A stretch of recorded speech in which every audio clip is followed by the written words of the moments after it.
Hey there, Timmy. No, Timmy, to your left. Your other left, Timmy. There you go. Timmy, I bet you're wondering why in videos we edit footage together. Now, Timmy, don't lie. Yes, you are. So it's a good thing I'm here today, Timmy. When editors go to work, their jobs are essentially to tell a story that makes sense, using the footage they've been given. They work to either combine the footage, condense it, correct it, or use it to build the story.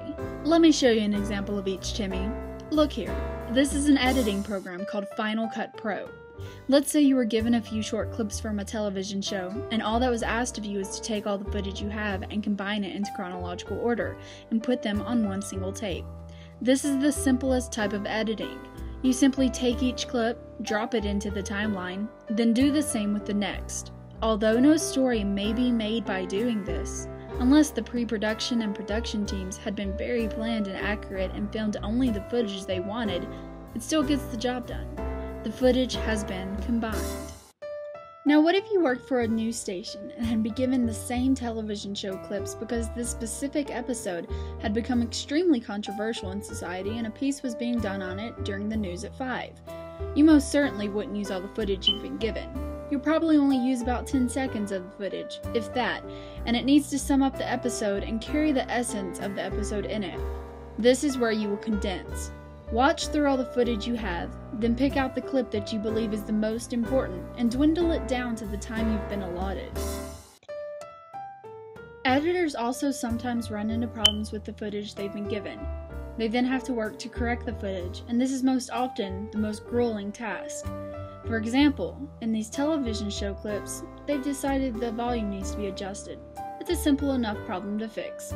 But often, the problem is a bit more serious and a bit more difficult to fix.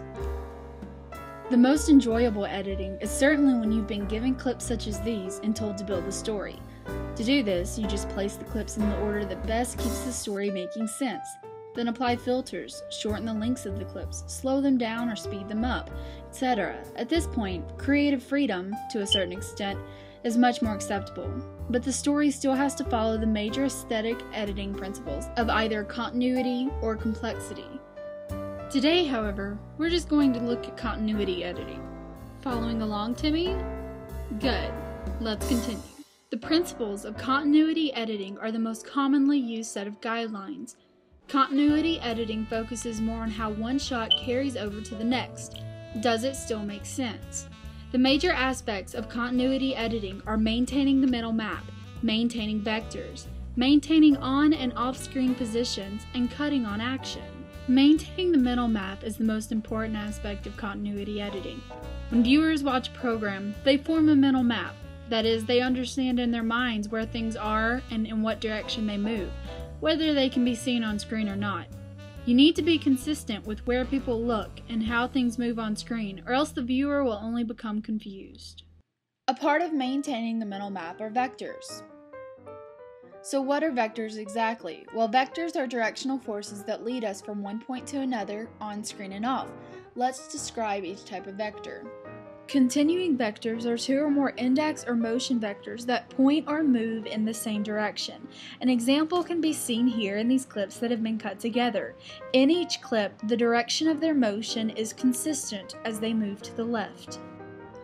Converging vectors move towards each other, either by showing the two objects move together in the same shot or by a succession of multiple shots.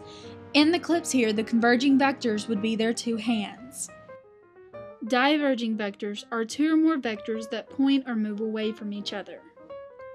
Index vectors are created by something that points in a certain direction or at a certain object, such as the arrow in this clip. Graphic vectors are permanent objects within the screen that guide our vision. An example of this would be the horizon line that can be seen in each of these shots. And motion vectors are actual moving objects seen on screen. Still following, Timmy? Good, let's continue. Another part of making sure to keep the mental map is by using vector lines.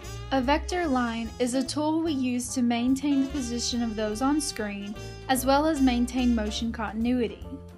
Here's an example of how you would set up a shoot while applying the vector line principles. Say these are two people having a conversation. The vector line extends between the two people. To maintain the position of the two people while shooting, you would place the cameras on one side of the vector line. Crossing the vector line causes it to appear as if the actors have switched places. If you need to cross the vector line, use a trucking shot that shows you moving around the actor, such as in this clip. If you don't have equipment specifically made for a trucking shot, use a rolling chair.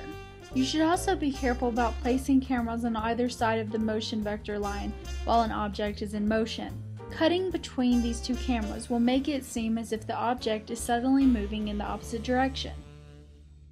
The mental map we create also helps us maintain on and off screen positions.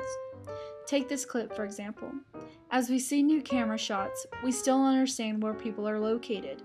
We don't think that just because it shows a close-up of one person that everyone else is now gone.